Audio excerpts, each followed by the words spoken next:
HS Biology question paper 2026, HS 4th semester Biology question paper 2026, HS 4th semester Biology suggestion 2026। Welcome everyone 2026 সালের উচ্চ মাধ্যমিক পরীক্ষার্থীদের জন্য এই ভিডিও মোস্ট ইম্পর্টেন্ট হতে চলেছে। রাত পোহালি তোমাদের অত্যন্ত গুরুত্বপূর্ণ সাবজেক্ট সায়েন্সের বায়োলজিক্যাল সায়েন্স পরীক্ষা এবং বায়োলজিতে কিন্তু আমার সাজেশনের শেষ কথা। এর আগের ভিডিওতে কিন্তু আমি পূর্ণাঙ্গ সাজেশন ইতিমধ্যে তোমাদেরকে দিয়ে গেছিলাম।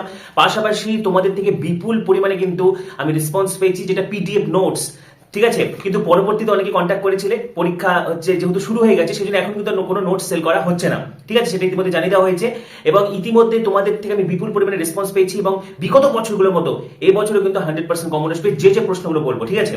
এবং শেষ মুহূর্তে চূড়ান্ত প্রস্তুতি, শেষ মুহূর্তে ব্রহ্মাস্ত্র হিসেবে HS 4th সেমিস্টার বায়োলজি যে প্রশ্নগুলো পড়তে হবে আমি তোমাদেরকে দিয়ে যাচ্ছি। তার আগে বলছি, যারা আমাদের চ্যানেলে নতুন ভিডিও দেখছো এখনই সাবস্ক্রাইব করো, পাশে থাকা বেল আইকনটি প্রেস করো, এই ভিডিওটি প্রচুর প্রচুর প্রচুর শেয়ার করো। যারা টেনশন করছে যে বায়োলজি কিছু পড়িনি, কি করব, আজ রাতে কি পড়বো, সকলে যাতে রিলিফ পেতে পারে সেজন্য ভিডিওটি প্রচুর প্রচুর প্রচুর শেয়ার করে দাও। দেখো, HS biology 4th semester suggestion 2026। তো এবারে কিন্তু সেমিস্টার সিস্টেমে চিরাচরিত প্রশ্নের পাশাপাশি কনসেপচুয়াল প্রশ্ন থাকবে, ঠিক আছে। এরকম প্রশ্ন থাকতে পারে, ঠিক আছে। আমি একটু দেখে দিচ্ছি। পাশাপাশি এই প্রশ্নগুলো কিন্তু তোমাদেরকে অবশ্যই করে যেতে হবে। এরকম ছবি তুলে দেওয়া থাকলো, ঠিক আছে, এরকম প্রশ্ন দেওয়া থাকলো বা সিলেক্টেবল মার্কার। তো কনসেপচুয়াল প্রশ্নগুলো কিন্তু তোমাদেরকে অবশ্যই দেখে যেতে হবে, ঠিক আছে। দেখো, এরকম প্রশ্ন থাকতে পারে, তুমি একটি প্লাজমিড ভেক্টরের সঙ্গে একটি জিনকে সংযুক্ত করে একটি রিকম্বিনেন্ট ডিএনএ অণু তৈরি করেছো। ভুলবশত তোমার বন্ধু রিকম্বিনেন্ট ডিএনএ রাখা টিউবে এক্সো নিউক্লিয়াস উৎসেচক যোগ করে দিয়েছে। তুমি যদি এবার ট্রান্সফরমেশন করতে যাও তবে তোমার পরীক্ষার কী প্রভাব পড়বে, ইকো আরআই কি, ইকো আরআই এবং এক্সো নিউক্লিয়াসের মধ্যে পার্থক্য লেখো, ঠিক আছে। বা এরকম প্রশ্ন দিতে পারে। তো চিরাচরিত প্রশ্নের পাশাপাশি হ্যাঁ, আমি কিন্তু এর আগের ভিডিওতেই তোমাদেরকে পূর্ণাঙ্গ সাজেশন দিয়ে গেছিলাম, আরেকবার দেখে দিচ্ছি। পাশাপাশি তোমাদের কিন্তু ট্র্যাডিশনাল প্রশ্নের পাশাপাশি কনসেপচুয়াল প্রশ্ন থাকবে, সেগুলো আমি দেখে দেবো। তো প্রথমে তোমাদের যেটা রয়েছে ক্লাস 12-এর ইউনিট 3, এটা হচ্ছে কিন্তু অ্যাকচুয়ালি ইউনিট 8, ঠিক আছে, যেটা হচ্ছে জীববিদ্যা মানব কল্যাণ। এখানে কিন্তু স্বাস্থ্য রোগ রয়েছে, খাদ্য উৎপাদন উন্নতি সাধন রয়েছে, মানব কল্যাণ অনুজীব রয়েছে। আমি প্রশ্নগুলো পড়ে শোনাচ্ছি না, তোমরা এগুলো ঝটপট স্ক্রিনশট করে নাও যাদের পড়া হয়নি, ঠিক আছে। 1 থেকে 3 পর্যন্ত দেখো, অ্যান্টিবডির গঠন, ম্যালেরিয়া, ফাইলেরিয়া, এগুলো কিন্তু ভেরি ইম্পর্টেন্ট, ঠিক আছে। টাইফয়েড, রসভিত্তিক বা হিউমারাল অনক্রমতা, কোষভিত্তিক অনক্রমতা পার্থক্য, টি লিম্ফোসাইট, বীজ লিম্ফোসাইট, সক্রিয় নিষ্ক্রিয় অনক্রমতা, সহজাত অর্জিত অনক্রমতা, ঠিক আছে। 6 দাগের স্ক্রিনশট করো। ম্যালিগন্যান্ট ম্যালেরিয়া, বিনাইন টার্সিয়ান ম্যালেরিয়ার জন্য দায়ী জীবাণুর নাম, ইন্টারফেরন, কোয়াড্রিনিউক্লিয়েট দশা, ড্রাগের অপব্যবহার, মদ্যপানের কুপ্রভাব, একটি উত্তেজক, tranquilliser, hallucination, sedative drug, opiate কি, এইডস, HIV, এলিসা, ঠিক আছে, কার্সিনোজেন, ক্যান্সারের কারণ, লক্ষণ, বিস্তার, এগুলো স্ক্রিনশট করো। অ্যামিবিয়াসিস রোগের সংক্রমণ পদ্ধতি, স্থায়ী পরজীবী, অস্থায়ী পরজীবী, ইনকিউবেশন পিরিয়ড কি, টিকাকরণ, AGV ভাইরাসের গঠনচিত্র, ঠিক আছে।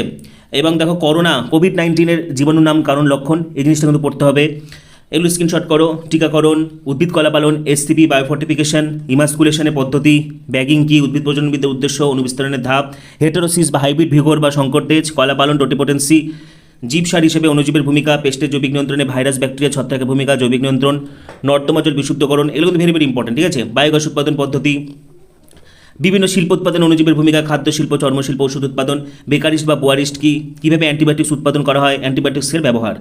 এরপর দেখো আমাদের ইউনিট যেটা বায়োটেকনোলজি, মানব ইনসুলিন প্রস্তুতি ভেরি ইম্পর্টেন্ট, হার্বিসাইড রেসিস্ট্যান্স জিনের নাম, gene therapy, intron exon, splicing কেন করা হয়, বায়োসেফটি, বায়োপাইরেসি, বায়োপেটেন্ট, এগুলো ভালো করে দেখতে হবে। জেনেটিক ইঞ্জিনিয়ারিংয়ের ধাপ, রিকম্বিনেন্ট ডিএনএ টেকনোলজিতে আণবিক কাঁচি, আণবিক আঠা, রেস্ট্রিকশন সাইট, GMO কি, কীভাবে GMO বা বিটি তুলা বা বিটি শস্য তৈরি করা যায়, ফ্ল্যাপার স্যাপার টমেটো, এগুলো স্ক্রিনশট করো বা ঘুরিয়ে দিল। কৃষিক্ষেত্রে জৈব প্রযুক্তিবিদ্যার ভূমিকা লেখো বা প্ল্যান্ট বায়োটেকনোলজির 3টি প্রয়োগ লেখো। ট্রান্সজেনিক কোষ কি, রিকম্বিনেন্ট ডিএনএযুক্ত ভেক্টরকে পোষক কোষে প্রবিষ্টকরণের পদ্ধতি, ঠিক আছে।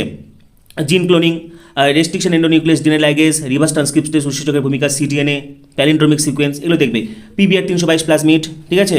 সিলেক্টেবল মার্কার, PCR, জিন অ্যাম্প্লিফিকেশন বা চিকিৎসা ক্ষেত্রে জৈব প্রযুক্তিবিদ্যার ভূমিকা, ভ্যাকসিন কীভাবে প্রস্তুত করা হয়, ঠিক আছে। এবার দেখো ইউনিট 5 আমাদের ইকোলজি, বাস্তববিদ্যা পরিবেশ, যে কোনো 3 প্রকার জনসংখ্যা বা কমিউনিটি আন্তঃক্রিয়া, কমেন্সালিজম, আমেনসালিজমের পার্থক্য, তেজস্ক্রিয় বর্জ্য ব্যবস্থাপনা, ওয়েস্ট, কঠিন বর্জ্য ব্যবস্থাপনা, JFM, চিপক আন্দোলনের নিরিখে JFM, সাইলেন্ট ভ্যালি আন্দোলন, সাকসেশন, এবার ভেরি ইম্পর্টেন্ট, উদ্ভিদ পর্যায়ক্রমের সাকসেশন, ঠিক আছে। জেরোসিরি বা লিথোসিরি কি, NPP, GPP কি, ওদের সম্পর্ক, খাদ্য শৃঙ্খল, খাদ্যজাল, গ্রেজিং ডেট্রিটাস, খাদ্য শৃঙ্খল দেখে রাখবে। বাস্তুতান্ত্রিক পিরামিড, ওল্টানো পিরামিড, উৎপাদনশীলতা ও বিয়োজন কাকে বলে, জীববৈচিত্র্যের গুরুত্ব বা জীববৈচিত্র্য সংরক্ষণ কেন করব, জীববৈচিত্র্য অবলুপ্তির কারণ, জেনেটিক স্পিসিস এবং বাস্তুতান্ত্রিক বৈচিত্র্যের তুলনা, হটস্পটের শর্ত, কায় সংরক্ষণ, বাস্তুতন্ত্রের শক্তি প্রবাহ ভালো করে দেখবে, ঠিক আছে। অর্টিকোলজি, সিনোকোলজি পার্থক্য, হ্যাবিটেট, নিচ, হ্যালোফাইট, সিওফাইট, এন্ডোথাম, পয়কিলোথাম, ইকোটোন, বায়োম, বহন ক্ষমতা, এই জিনিসগুলো একটু দেখে রাখবে, এগুলো 1 মানের প্রশ্ন।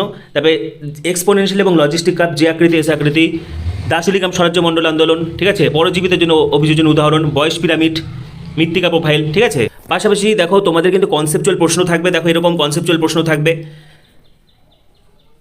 একটি শিক্ষামূলক ভ্রমণের সময় তোমার দলের একজন বন্ধু হঠাৎ অসুস্থ হয়ে পড়ে, সে হাঁচি দিতে শুরু করে, শ্বাসকষ্ট শুরু হয়, অ্যালার্জি, ঠিক আছে, ইন্টারফেরন, বেকারিস্ট, হাইব্রিড ভিগার, এগুলো স্ক্রিনশট করো। নেক্সট ডি পর্যন্ত স্ক্রিনশট করো।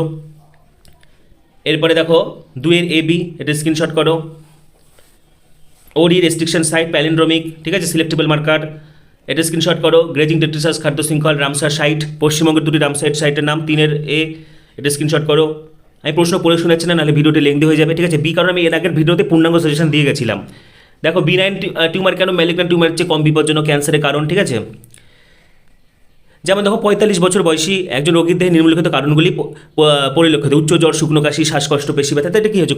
কোভিড-19, ঠিক আছে। তার জীবনের নাম লিখতে হবে, প্যাথোজেনের নাম লিখতে হবে, এগুলো স্ক্রিনশট করো। নেক্সট 4 দাগের স্ক্রিনশট করো। Malignant tumour, benign tumour. দেখো টিউমারটা যখন ছড়াবে না তখন সেটা বিনাইন, যখন ছড়িয়ে যাবে তখন সেটা ম্যালিগন্যান্ট হয়ে যায়, ঠিক আছে। এই জিনিসগুলো দেখে যাবে। নেক্সট স্ক্রিনশট করো 5 দাগের। 5 বি, দেখো কনসেপচুয়াল প্রশ্নও থাকবে, সরাসরি রোগের লক্ষণও থাকতে পারে, আবার লক্ষণ তুলে দিল সেই রোগটা কি সেটা চিহ্নিত করো, সেটাও থাকতে পারে। দেখো ইলিউশন, ঠিক আছে, এগুলো তো সব করিয়েছি আমি তোমাদেরকে। এবার অথবাটা স্ক্রিনশট করো 5 দাগের। নেক্সট ইনসারশনাল ইনঅ্যাক্টিভেশন স্ক্রিনশট করো, বি এর 1, 2। নেক্সট সি নাম্বার, সি এর 1, 2, 3, ঠিক আছে। এবার দেখো রেস্ট্রিকশন সূচক, প্লাজমিড, ডিএনএ লাইগেজের ভূমিকা। নেক্সট হটস্পটের শর্ত, ভারতের 2টি জীববৈচিত্র হটস্পটের নাম, এটা স্ক্রিনশট করো 6 A, B। এবার 6 থেকে দেখো 1, 2, 3, ঠিক আছে। এবার সি এর দাগের 1, 2, 3। নেক্সট ডি, শিকারের 3টি ইতিবাচক প্রভাব।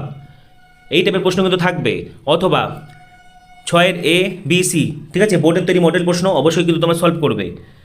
নেক্সট ডি এর দাগের। এবার দেখো 7 দাগের 4 নম্বরের প্রশ্ন, এটা স্ক্রিনশট করো এ। নেক্সট হচ্ছে বি, 1, 2, 3।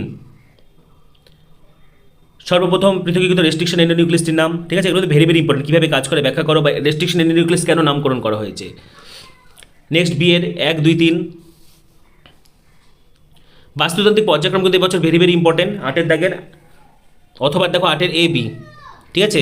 এই প্রশ্নগুলো কিন্তু তোমরা অবশ্যই দেখে যাবে।